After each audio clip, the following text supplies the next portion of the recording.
আমাকে ছেড়ে চলে গেলি ভাই? কে আমাকে সকাল সন্ধ্যা দাদা দাদা বলে ডাকবে ভাই? ওরে প্রভাত হলে আমি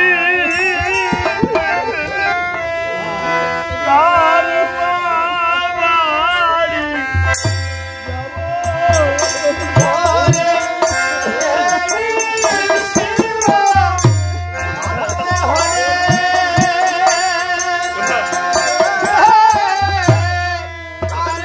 বাড়ি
সামান্য ভাতৃশোকে তোমার নয়নের কোণে এত জল কেন?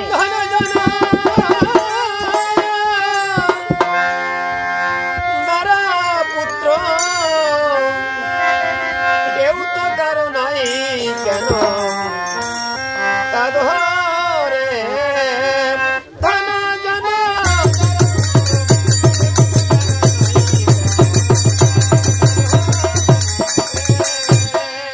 কিসের জন্য কাঁদো প্রভু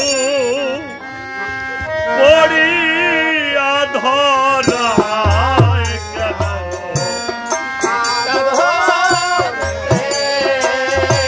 এই পৃথিবী মায়া মঞ্চ মায়ার অভিনয় কেন?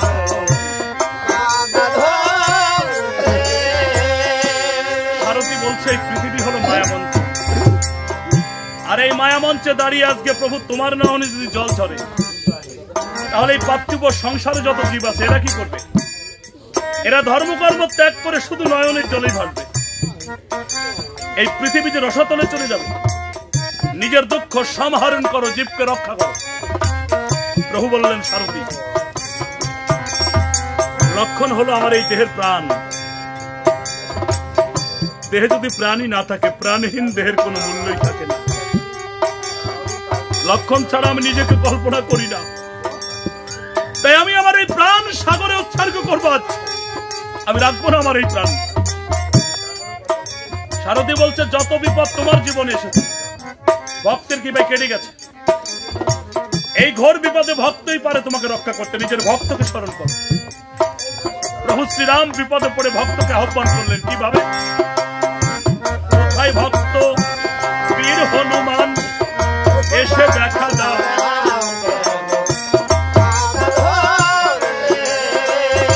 বিপদে পড়িয়া ডাকে অযোধ্যার শ্রীরাম। হনুমান কদলির বনের মধ্যে বসে বসে প্রভু ধ্যান করছিল। হঠাৎ হৃদয় কেঁপে উঠল। হনুমানের ধ্যান ভেঙে গেল। হনুমান নিজেকে নিজেই প্রশ্ন করছে কি হল? অহর নিশি রাম নাম জপ করি, কখনো এমনটি হয় নাই। আজকে হৃদয় কাঁপে। হৃদয়ের মালিক তোমার প্রভু। নিশ্চয়ই প্রভু বিপদে পড়েছে। হে প্রভু দয়াময় শ্রী হরি রাম ও রঘুনাথ, কোনো ভয় নাই। আমি নিমেষের মধ্যেই তোমার চরণে উপস্থিত হচ্ছি। হনুমান কি করে? রাম নাম প্রিয় হনুমান করিলেন গমন।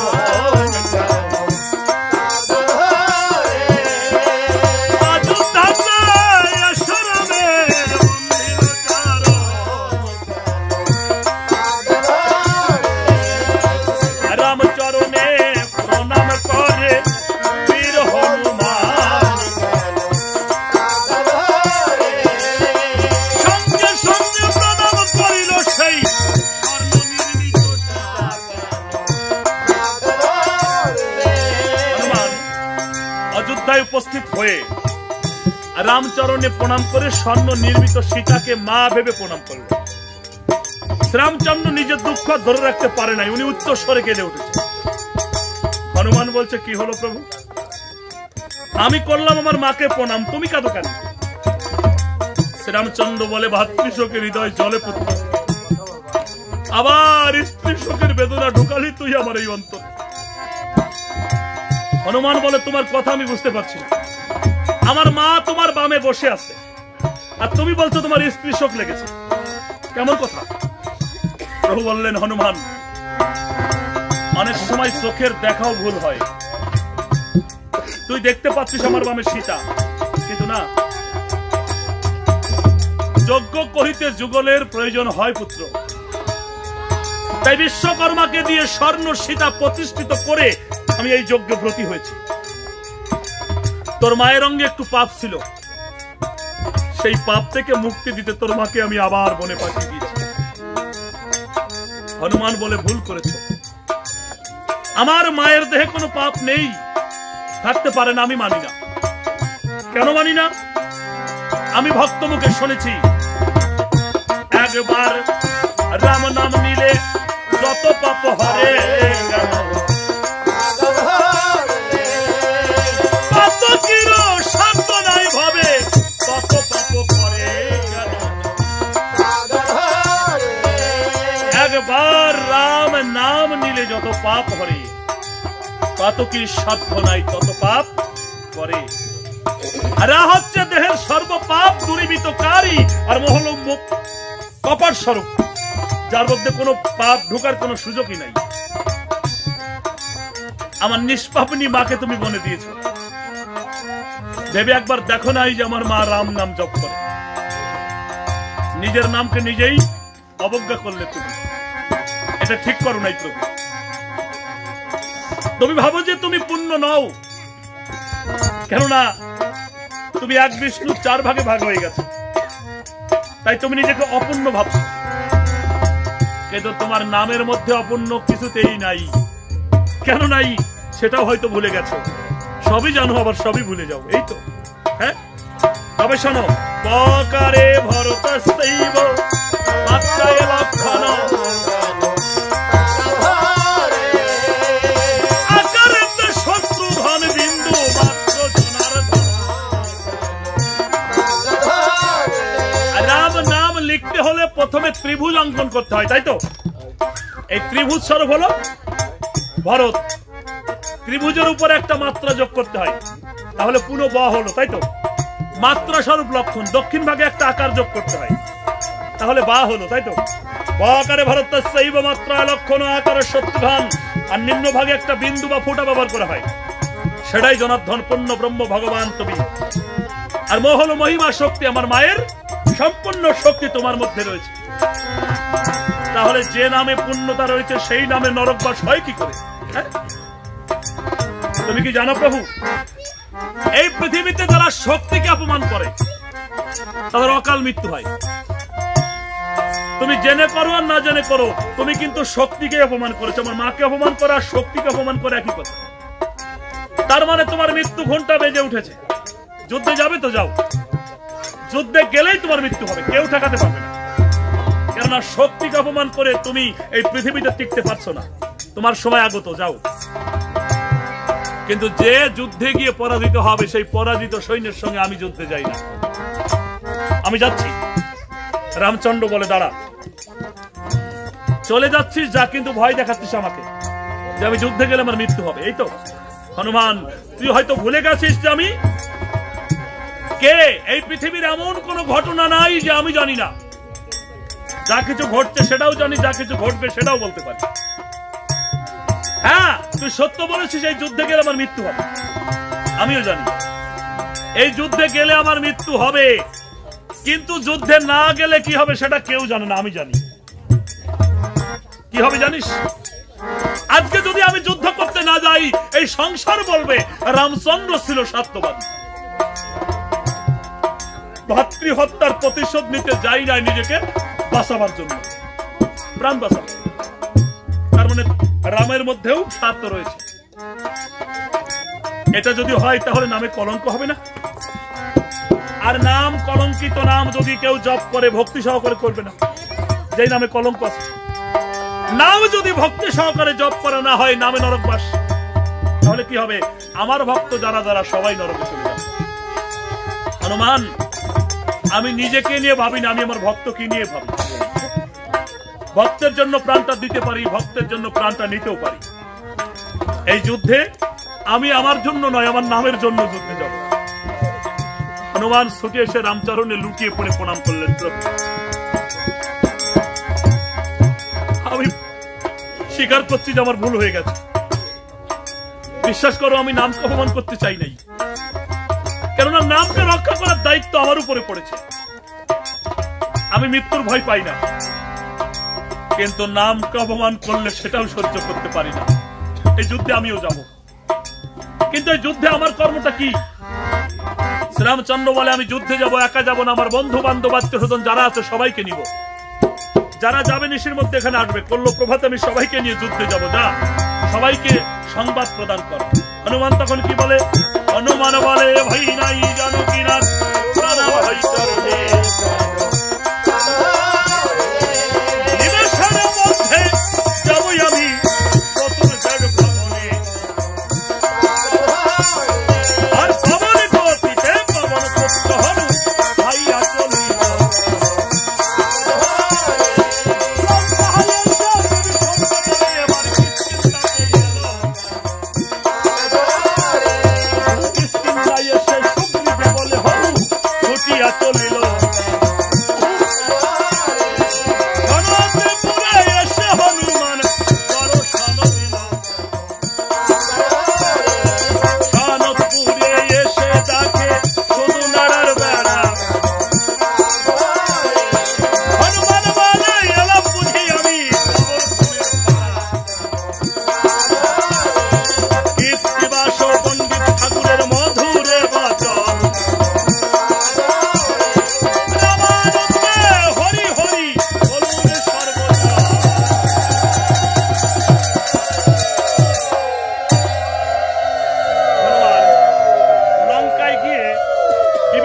সর্বগ্রে সংবাদ দিয়েছে।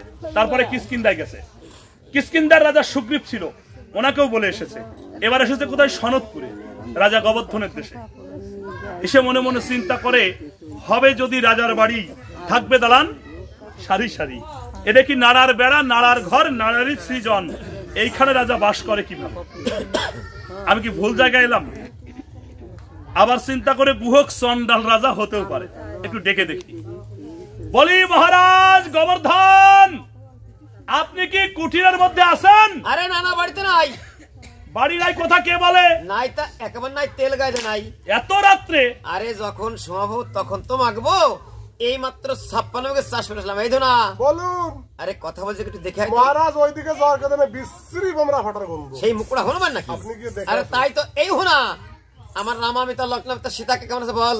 বড় দুঃখ আমার অন্তরে। নইলে? নইলে আমি জীবিত থাকতে আমার সম্মুখে দাঁড়িয়ে আমার মাকে মিতালি আর আমার প্রভুকে মিতা বলার স্বাদ তোকে না বুঝিয়ে কি যাই? হ্যাঁ, ওরে বাবা, তুই মুকুড়া হনুমান থাকিস গাছের তেল ঢালায়। এই রাম নামের কি ভক্তি বুঝিস? আমার প্রভুকে ভক্তি ভাবে ডাকে, প্রভু তোকে সেই দর্শন দেয়। আপনার কথা শুনে কৃতার্থ হয়ে গেছে। আপনার পরিচয় জানতে পারি কি? আমার নাম হ্যাঁ। শ্রীমতী রাজা গোবর্ধন। আপনি পুরুষ না নারী? কেমন প্রশ্ন? আমাকে দেখে কি মনে হচ্ছে? আপনাকে দেখে পুরুষ মনে হচ্ছে, হ্যাঁ। কিন্তু নামের বেলায় মতি যোগ করলেন কেন? তাই আমি মানুষের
বুঝলাম, কিন্তু প্রভুর বড় বিপদ। এই একটা কথার মতো কথা হয়।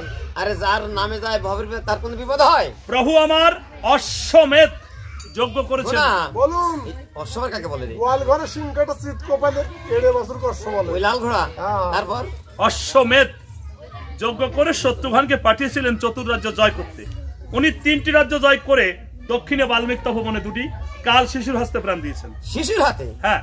ওই যে নদীর মাঝখানে শিশু ঠিক বাজি মারে না, তাহলে এ হলো বালক শিশু কুশিয়ার লব। ওই রকম বালক শিশু আমি এক চাপড়ে 42 ঘন্টা মারতে পারি। ওরে বাবা, ছোট মুখে তো বেশ বড় বড় কথা ফুটেছে। হ্যাঁ। যেখানে যাবেন আগাম আর নিগম জেনে যাওয়া কিন্তু বুদ্ধিমানের কাজ। তাও সত্য কথা। ভরতার লক্ষণ গিয়েছিল প্রতিশোধ নিতে, ওইখানে ওনারাও ঘরে ফিরে আসে না। এখন আপনি কি করবেন? কি এখন কোথায় যাবে? কেন আপনাকে নিতে এলাম? আমাকে? হ্যাঁ, আমার সময় নাই। কেন? এই মাত্র আপনি বলে উঠেছেন এক এক থাপ্পড়ে আপনি 42 গুন্ডা মারতে পারেন। ওর একটার কাছে যাওয়ার শক্তি আমার আছে কিনা? যেখানে ভরত লক্ষণ শত্রুঘ্ন 3জন এখন আগে পিছিয়ে যাবে না, তারা দড়িটা টানবে না, আমি যেতে পারবো না। শোনেন, ভগবানের কাজে গিয়ে যদি আমার মৃত্যু হয়, হ্যাঁ, কথাটা তো ভালো কথা। ওই ধর্মের কথা পিছনে দিয়ে বলো। এই জীবনের বড় ভগবান, আমি যদি না বাঁচি ভগবানের নাম কে নেবে? আমি যাবো না। আপনি যাবেন না? না। আপনার মতো এরকম নির্বোধ ভক্তের সাথে আমার জীবনে কোনোদিন দেখা যেন না হয়। এটা গদ্ধক্য থাকা ঠোস। আবার কি হলো? মানে যুদ্ধ আমাকে দিতে হবে? তবে কি মুখ দেখাতে এসেছি? ক্যালকা যাবো না, এখান থেকে সরাসরি নিয়ে যাবো। শোনেন, আপনি কিন্তু রাজা। হ্যাঁ। ভাষা শুদ্ধ করে কথা বলবেন। এলকালকা এটা কোনো ভাষার মধ্যেই পড়ে না, বলতে হয় একা একা। না না, এটা রাজবাড়ি, এখানে এলকালকা বলতে হয়। ও, এটা রাজবাড়ি। আপনি যেমন রাজা, আপনার ভাষা এর থেকে ভালো কি করে হয়? তা আপনি যেই না রাজা, আপনার আবার সৈন্য সামন্ত আছে। আছে তো, একে 44 ডিভিশন সৈন্য আমার। শুনেছেন আপনারা যে বেটা বাংলা ক্লিয়ার করে বলতে পারতো না, সে আবার ইংলিশ বলছে, ডিভিশন। আচ্ছা, কয়েকজন সৈন্যের নাম বলা যাবে? বলেন। এই পাশে কিন্তু এতরাই, এই পাশে কেতরাই। ও যে নল নীল মাঝা মোটামুটি কেটলি কথা আমাদের কাশিয়া পিছনে চেয়ার আছে একজন বসে ওই কজন আচ্ছা আপনার সৈন্য কি আরো আছে? মানে নারী মেয়ে পুরুষ সবাই দিতে যাবে নাকি? এ কেমন কথা? কেন? যে নারী সেই মেয়ে পুরুষ হলাম আমরা, এই সংসারে জাত হলো দুইটা নারী পুরুষ। ওরে না না, জাত তিনটা। মানে আমি বলছি বুঝান। আরে পুরুষ তো আমরা পুরুষ, নারী একটা সাইনবোর্ড আছে যেমন তাদের হাতে শেখা কপাল শুধু নারী, আর মেয়ে সাদা কপালে হেন উঠি নেই হেন জুটি নেই, ওইগুলো মেয়ে। আচ্ছা আপনার দেশে এসে বহুত কিছু শিখলাম। আপনার সৈন্যগণকে ডাকেন।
রাজা গোবর্ধন রাজাবরণ পরিধান করলেন আর প্রধান সেনাপতি ধুনাকে ডেকে বলছে, এই ধুনা আবার কি হলো?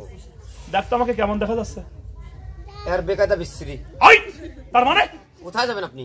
আমি যাব প্রভুকে সাহায্য করতে। আরে প্রভু তো ভাতৃবিয়োগে যাত্রা গেছে আর আপনি সেখানে এই রাজাবন করে যাত্রা করেছেন। ওহ, অনেকদিন পর একটা ভালো কথা বলে দিয়েছিস, ধন্যবাদ তোকে। গোবর্ধন কি করলেন? কুঠিরে ফিরলেন আর রাজাবরণ পরিত্যাগ করলেন আর গঙ্গা মৃত্তিকা দ্বারা ভালে তিলক সর্বাঙ্গে রাম নাম লিখে রাম জানকীর নাম নিতে নিতে অযোধ্যায় এসে রাম চরণে লুটিয়ে পড়ে প্রণাম জানালেন। মিতা মিতা বলে শ্রীরামচন্দ্র রাজা গোবর্ধনকে কোলের মধ্যে টেনে ধরলেন। স্বর্গের দেবতাগণ দর্শন করি বলল, বলে প্রভু এ কি ব্যবহার, কিবা ভাগ্য করেছিল বেটা নৈশত রাজারই কুমার। মিত্রগণ, বন্ধুগণ, সৈন্যগণ সসৈন্যে প্রভু শ্রীরাম সর্য নদীর কূলে এসে মস্তকে হস্ত দিয়ে দাঁড়িয়েছে।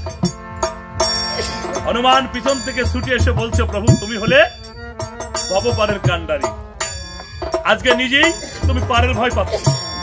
যদি থাকে পদে মতি আমি বীর পুত্র কি না করতে পারি, আমার এই লেজ দিয়ে সর্য নদীর পরপর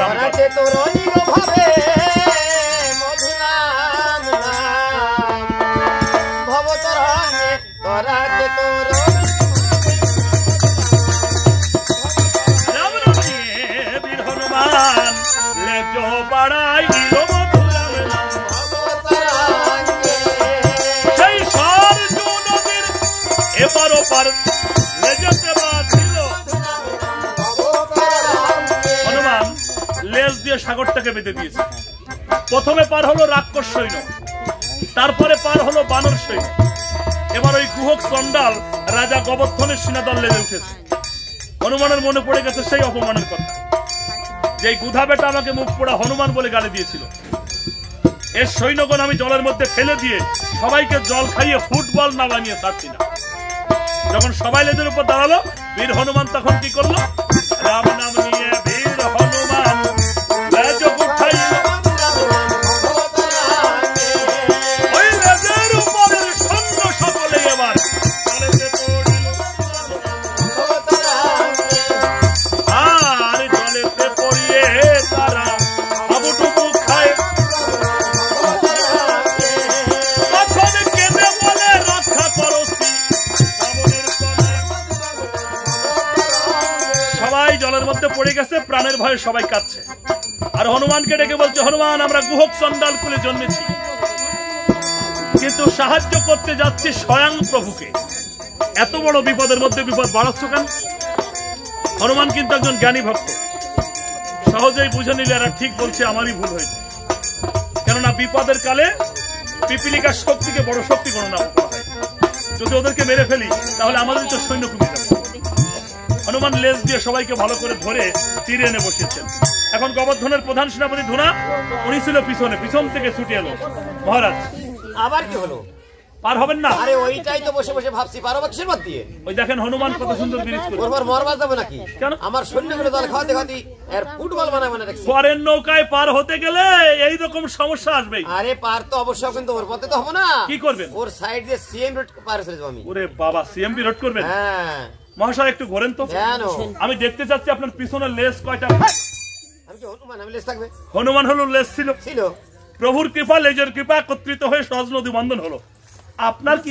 বেটা ও তার ভক্ত, আমি তার ভক্ত। হ্যাঁ তো ও যদি সামান্যদের হাত লেজ দিয়ে সরজুর ইবার পর বন্ধ করতে পারছি, আমি গোদ বাড়িয়ে দিয়ে একবার সিএম রোড পার চলে বাবা যেতে সুবিধা হবে। আপনি শুরু করেন। রাম নাম নিয়ে গোবর্ধন তার রথমালা হইল সারজু নদীর এপার ওপার পথেতে বাঁধিল। গোবর্ধন ভক্তি বলে গোদ দিয়ে সাগর থেকে বেঁধে দিয়েছে, কিন্তু হনুমানের অহংকার আরো বেড়ে গেছে। ছুটে এসে বলছে মহারাজ আবার কি হলো? এইটা কি গো? CMB road. এই রোডে কারা পার হবে? সবাই। আচ্ছা আমাকে চিনা আছে? সবাই। রামদাস পবন পুত্র বীর হনুমান আমার নাম। যদি আমি চেষ্টা করি এই গোটা পৃথিবীটাকে বন বন করে ঘোরাতে পারি, সামান্য একটা গোদ আর আমার এই বিকট দেহ, আমার এই দেহের ভার মানবে? তোমাকে একেবারে শিশুকালে চিনে রাখছি, তুমি পারো মানে কি আর বদ্ধলোক পারো চলে দাও। আমাকে ফেলে দিবেন না তো? তোমার মতন বিজাত আমি আমার সৈন্যগুলো জল খাওয়াতে খাওয়াতে রসগোল্লা বানাবানে রাখছো। ও পারো পারো। তার মানে আমি যেতে পারি? হ্যাঁ। ভেঙে যাবে কিন্তু। আরে বিষয় তোমার না, তুমি পারো বা। প্রবেশ নালিশ করবে না? কখনো না। করবে না? হ্যাঁ। ঠিক আছে যাবো। হ্যাঁ। তাহলে যাই লক্ষ্য দিয়ে হনুমান ওই গধেরিও পার। আরে গধে ওঠে হনুমান হনুমানের দেহে যত শক্তি ছিল সকল শক্তি প্রয়োগ করে দিয়েছে, কিন্তু আনন্দের বিষয় এটাই, হনুমানের শক্তি ওই গোধার গোদ এক বিন্দু নড়াতে পারেনি। হনুমান নিজেই চমকিত হল, ভাবলো সে কি, আমার ভরে এই গোটা পৃথিবী নড়ে আর গোদ নড়ে না, তার মানে আমার থেকেও শক্তিবান কেউ জলের মধ্যে আছে। তবে সে কে আমাকে দেখতে হবে। তাই হনুমান কি করলো? চুপি চুপি বীর হনুমান সেই জলের মধ্যে যায়। তাকে গোধার গোদ ধরে আছে শ্রী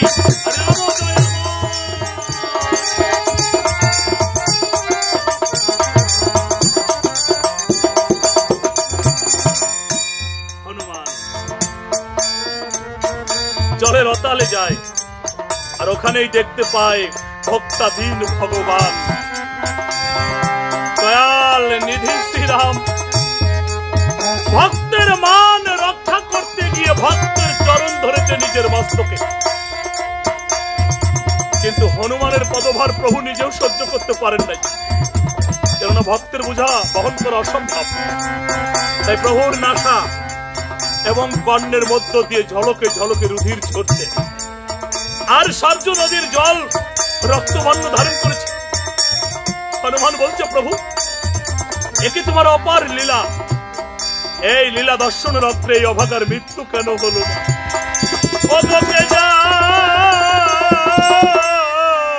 তোমারি লীলা ও লীলা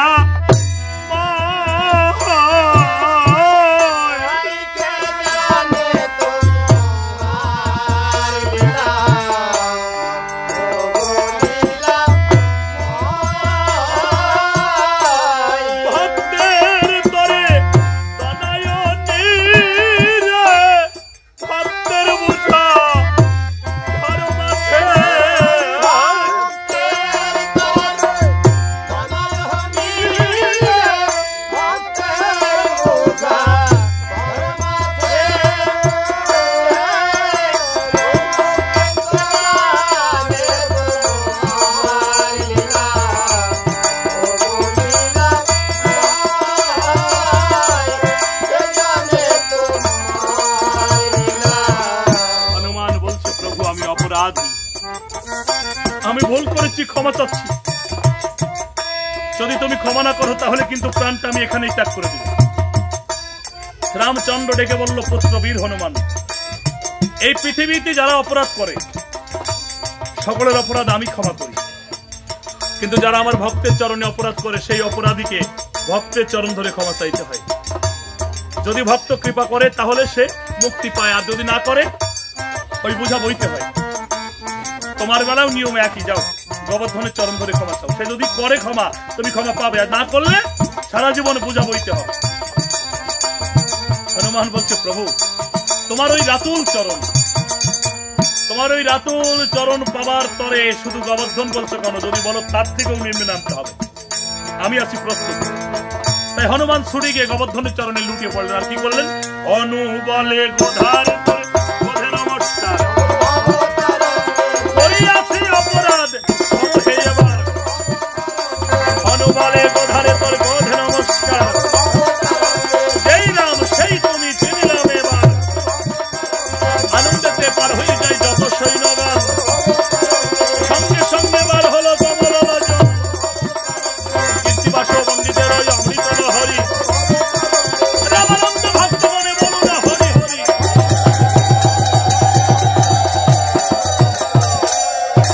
সর্য নদী পার হয়ে প্রভু রামচন্দ্র সৈন্য সমাবেশ করছে। এদিকে কুশীলব প্রভাতকালে মাকে বলছে, মা পূর্বাকাশে সূর্যদেব উদিত হয়ে গেছে, দাদুর বন রক্ষা করতে হবে। ওই বনে কত রাজাদের সন্তান আসে মা, কত সুন্দর সুন্দর পোশাক পরে। আমরা দক্ষিণী কোনোদিনও রাজাবরণ করিনি, আমাদের দুই ভাইকে রাজাবরণ করিয়ে দাও। জনম দুঃখিনী আমার কেঁদে তখন কি বলবো?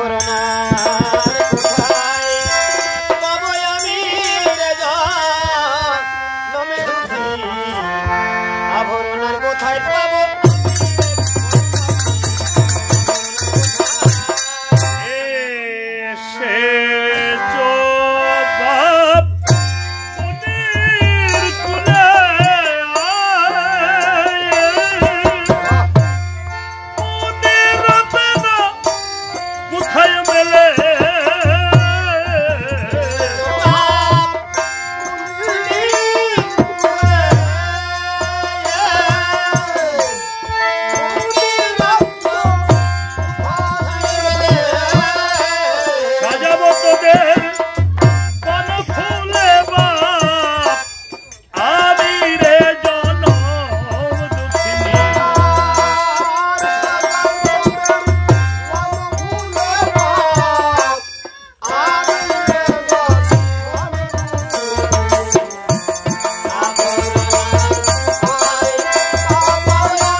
আভরণ প্রার্থনা করলেন। জনম দুঃখিনী দেবী সীতা কোথায় পাবে আভরণ?